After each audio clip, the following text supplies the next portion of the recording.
broken out. David, how do you see things moving? Because yesterday there was an intensified gunfight. Today also, a couple of minutes back, there were the mortar shells and the rockets that were launched from both the sides.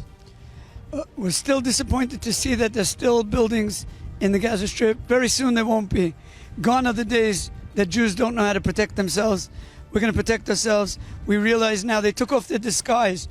These Palestinians were disguised as human beings, and instead they turned out to be animals, Nazis, and we're not going to let them continue.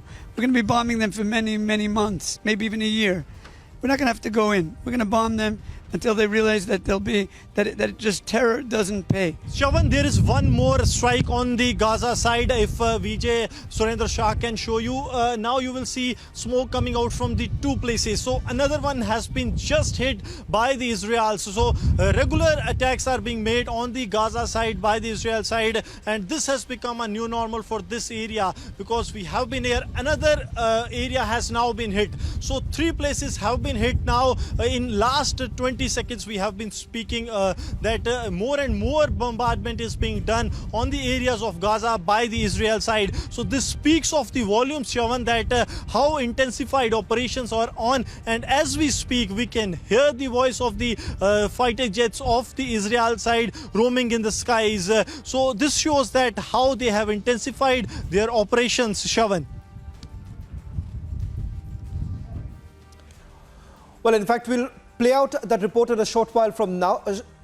What we witnessed about 20 minutes ago was that interception of rockets. Remember, these rockets that are being fired by the Hamas is now being intercepted by the air defense system of Israel. Remember the Iron Dome, the much touted Iron Dome, which has protected the Israelis for all this while. Let me quickly get in a word from my colleague Alisha also, who's joining us on this broadcast, and then we'll go to Avishag and Yeshaya. Alisha, what's the situation like from where you are reporting? Also, take us through the journey that you've had from Tel Aviv airport all the way to Ashkelon and, of course, in Sderot. What's the situation like? Shravan, I'm reporting right outside Sderot police station, and we know that the same police station that was destroyed when the Israeli forces is beginning to demolish the Sderot police station where terrorists hold up.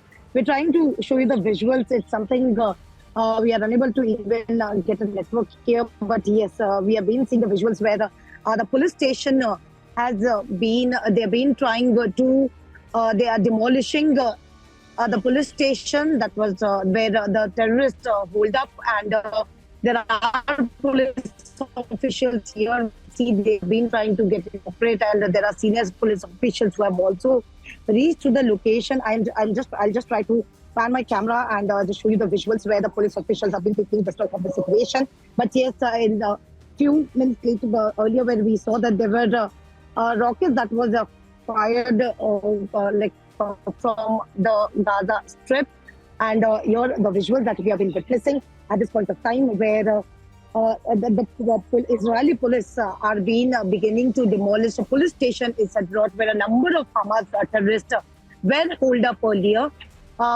It is very unclear. It is unclear as of now how many terrorists are left inside or how many Israeli forces were killed when Hamas stormed the station. But we have been seeing this. There are police officers and more there are cabs. They are being coming inside. There are more vehicles and the police officials who have been coming inside, and they are demolishing the Sderot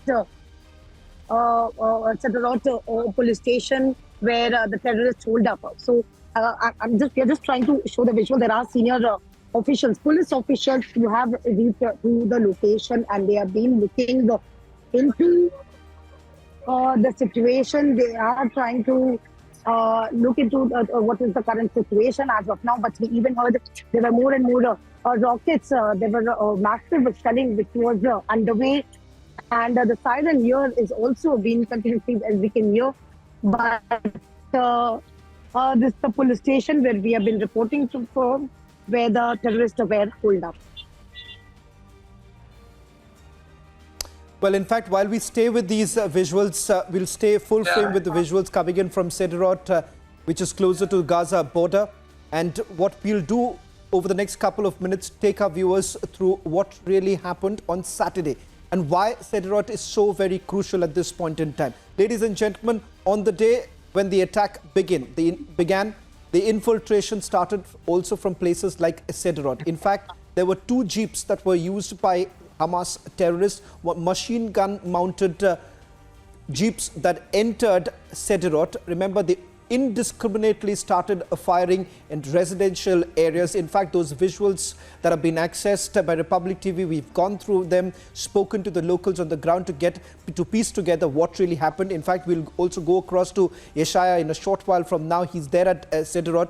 It is here where 2 trucks filled with Hamas terrorists entered Sderot. This was on Saturday morning. Roughly about 9 to 10 terrorists entered, and there was an intense gun battle exchanged between the Hamas terrorists and the police there. Let's also put out that visual that you see right now on your screen. This is coming in from our reporter Alisha Nair, who's just closer to Sderot police station. And this is the exact very spot, ladies and gentlemen, where there was an intense gunfight that took place between Israeli police and Hamas terrorists who had entered. Remember, that very police station thereafter was completely demolished by the troops simply because they suspected that Hamas terrorists could have taken refuge inside the police station. That is the reason why that area was completely demolished. What you see right now on your screen. Let's go full frame with that image now being broadcast by our reporter Alisha Nair. This, ladies and gentlemen, was demolished using these bulldozers by the Israeli authorities because they suspected Hamas terrorists could be inside. Now, this area has been completely regained by the Israeli troops. We'll stay with these visuals. Let me also quickly play out this report that was sent by a colleague Gursimran a short while back when rockets were being intercepted by Israel's air defense system. Let's play that out and then I'll go across to Yeshaya and Avishai. जो है एक rocket से आप देखिए किस तरह से यहाँ पर हमला किया जा रहा है। आप देखिए कि रॉकेट जो है वो यहाँ पर दागे जा रहे हैं। लगातार विजुअल्स जो है वो आपको बता रहे हैं कि किस तरह से अब सायरन जो है वो बज रहे हैं और ये विजुअल्स आप रिपब्लिक मीडिया नेटवर्क पर देख रहे हैं कि ये जो रॉकेट्स फायर किए जा रहे हैं। अब जो इजराइल का जो आयरन डोम सिस्टम है वो एक्टिवेट हो चुका है और ये जो रॉकेट्स फायर किए गए थे वो डिस्ट्रॉय भी कुछ किए गए हैं और कुछ पूरे इलाके में जो है अब अलर्ट जारी कर दिया गया है। जो है एक रॉकेट से आप देखिए किस तरह से यहाँ पर हमला किया जा रहा है। आप देखिए कि रॉकेट जो है वो यहाँ पर दागे जा रहे हैं। लगातार विजुअल्स जो है वो Well, these are the live visuals now coming in as Republic reporter Gursimran is getting us the report from Sderot as the interception of rockets that you see right now. Remember, the Iron Dome that has been used by the Israeli troops are largely helpful in intercepting these rockets that have been fired by the Hamas. Questions essentially have also been raised with regards to the utility of it, especially given the fact that some of the rockets have landed up as close as to Tel Aviv. But remember, there has been intense retaliatory strikes that are basically underway. As we speak, remember, there has also been mobilization of the troops towards the southern side. On your screen right now, these are Republic cameras capturing what's really happening.